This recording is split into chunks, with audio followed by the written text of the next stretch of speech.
أعوذ بالله من الشيطان الرجيم. بسم الله الرحمن الرحيم. الرحمن علم القرآن خلق الإنسان علمه البيان. الشمس والقمر بحسبان والنجم والشجر يسجدان. والسماء رفعها ووضع الميزان ألا تطغوا في الميزان وأقيموا الوزن بالقسط ولا تخسروا الميزان. والأرض وضعها للأنام فيها فاكهة والنخل ذات الأكمام والحب ذو العصف والريحان. فبأي آلاء ربكما تكذبان؟ خلق الإنسان من صلصال كالفخار وخلق الجن من مارج من نار. فبأي آلاء ربكما تكذبان؟ رب المشركين ورب المغربين. فبأي آلاء ربكما تكذبان؟ مرج البحرين يلتقيان بينهما برزخ لا يبغيان. فبأي آلاء ربكما تكذبان؟ يخرج منهما اللؤلؤ والمرجان.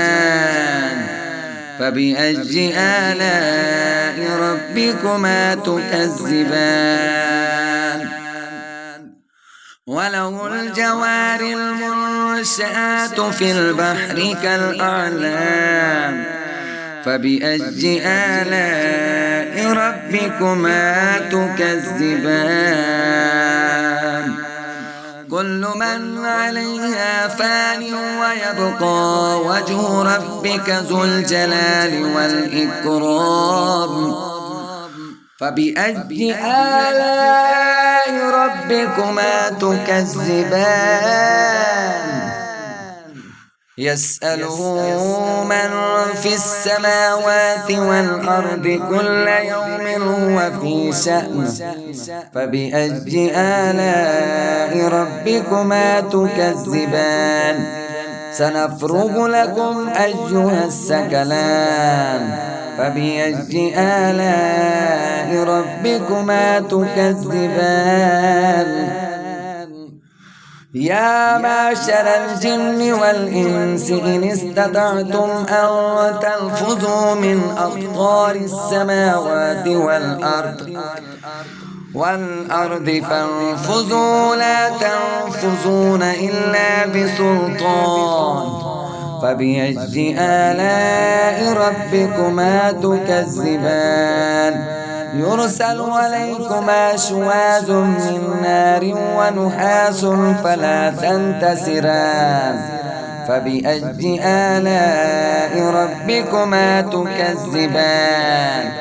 فإذا انشقت السماء فكانت وردة كالدهان. فبأي آلاء ربكما تكذبان؟ يومئذ لا يسأل عن ذنبه إنس ولا جان. فبأي آلاء ربكما تكذبان؟ يعرف المجرمون بسيماهم فيؤخذ بالنواسي والأقدام. فبأي آلاء ربكما تكذبان؟ هذه جهنم التي يكذب بها المجرمون. يطوفون بينها وبين هميم آن فبأي آلاء ربكما تكذبان ولمن خاف مقام ربه جنتان فبأي آلاء ربكما تكذبان ذواتا أفنان فبأي آلاء ربكما تكذبان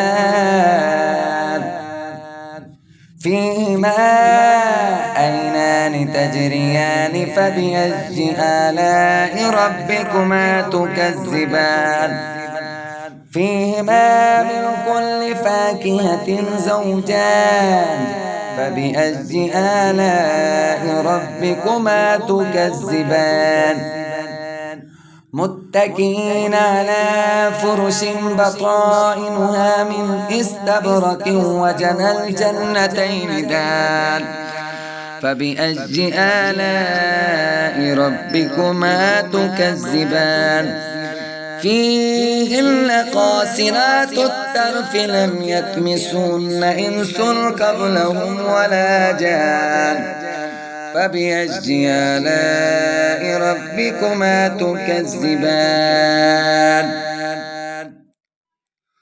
كأنهن الياقوت والمرجان فبأي آلاء ربكما تكذبان هل جزاء الإحسان إلا الإحسان فبأي آلاء ربكما تكذبان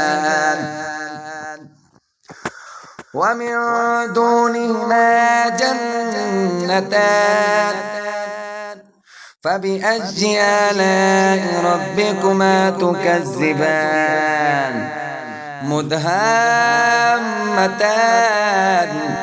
فبأي آلاء ربكما تكذبان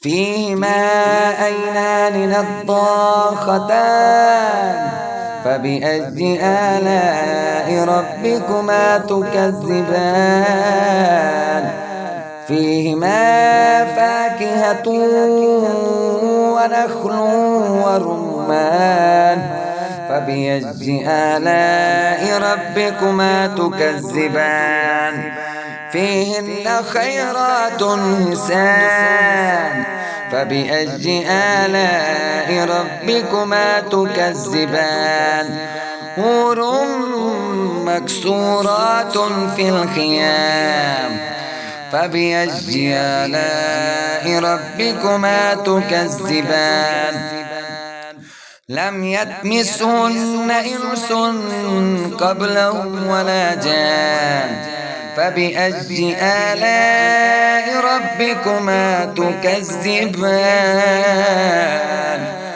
متكئين على رفرف خضر وأبقرج حسان فبأي آلاء ربكما تكذبان تبارك اسم ربك ذي الجلال والإكرام.